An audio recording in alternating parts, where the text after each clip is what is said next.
Hello friends, आज हम basic accounting terms के बारे में जानेंगे जो आगे के चैप्टर्स के लिए बहुत यूजफुल है। फर्स्ट है entity. Entity is an economic unit which performs the economic activity. यहाँ पर इकोनॉमिक यूनिट और इकोनॉमिक एक्टिविटी का मतलब है जो भी यूनिट प्रॉफिट अर्न करने के लिए काम करती है। Second characteristics is a business unit which registered under the law. Now the second item is business transaction. Business transactions are those transactions which are measured in terms of money.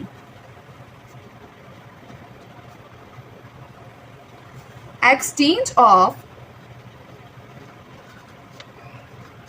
goods or services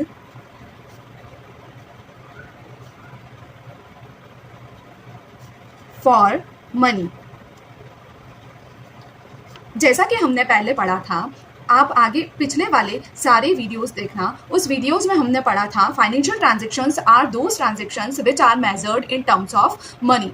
और money में measure करने वाले transactions को ही हम accounting में लिखते हैं। It means quantitative datas are entered in the accounting and all the qualitative datas are ignored. The third item of R is account. This term is very important while doing the accounting. Account means जहां पर हम सारी transactions का record रखते हैं।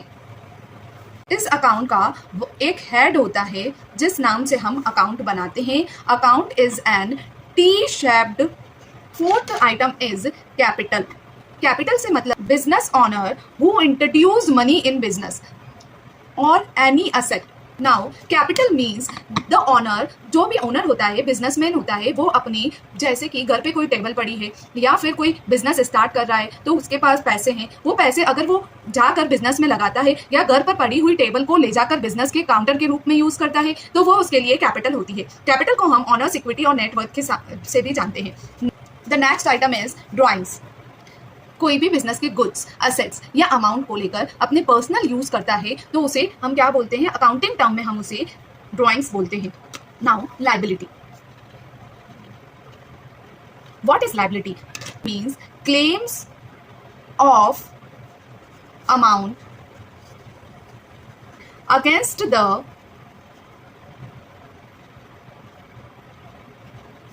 Honour and entity and enterprise.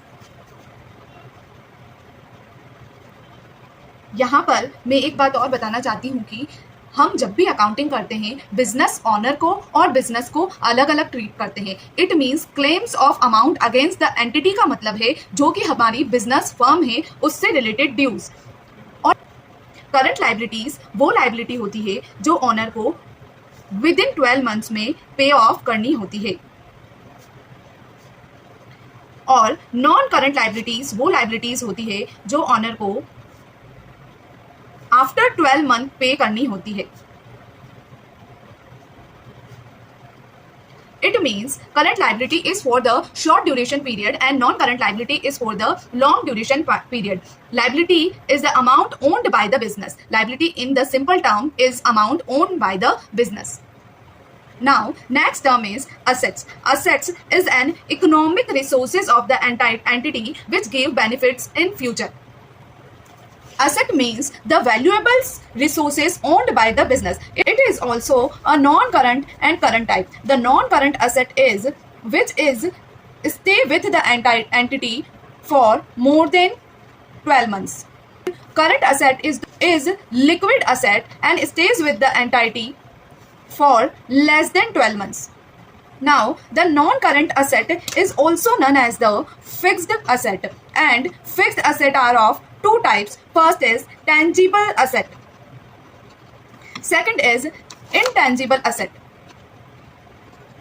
यहाँ पर tangible से मेरा मतलब है जिसे हम देख सकते हैं, छू सकते हैं और महसूस कर सकते हैं। इनटेंजिबल मीन्स जो अदृश्य होता है, विजिबल नहीं होता है, जिसको हम छू नहीं सकते, देख नहीं सकते और टच नहीं कर सकते, वो है intangible. Next item is purchase.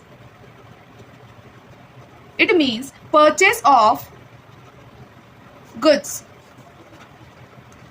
For sale and manufacturing. Manufacturing के लिए हम रॉ मटेरियल परचेज करते हैं। परचेज के 2 टाइप्स होते हैं। फर्स्ट इज कैश परचेज, जो हम कैश अमाउंट देके आइटम्स को परचेज करते हैं। The second one is credit purchase. Credit purchase में हम मार्केट में उधार रखते हैं और जिस पर्सन को से हम परचेज करते हैं, जिसका हम उधार रखते हैं, उस पर्सन को हम क्रेडिटर बोलते हैं।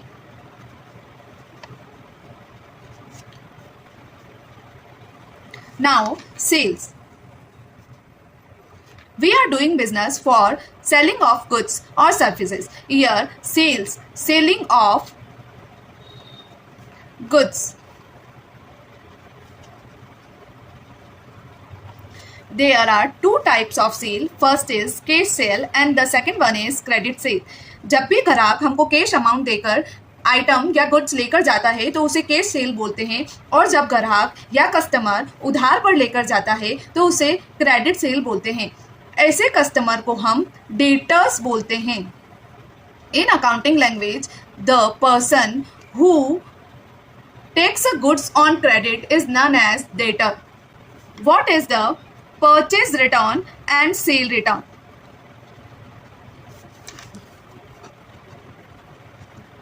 And sales return. अगर हम परचेज किया हुआ गुड्स वापस कर देते हैं तो उसे परचेज रिटर्न कहते हैं। अगर हम हमारे से सेल किया हुआ गुड्स कोई पर्सन वापस लेकर आता है तो उसे सेल्स रिटर्न बोलते हैं। Thank you everyone, today's topic is over now.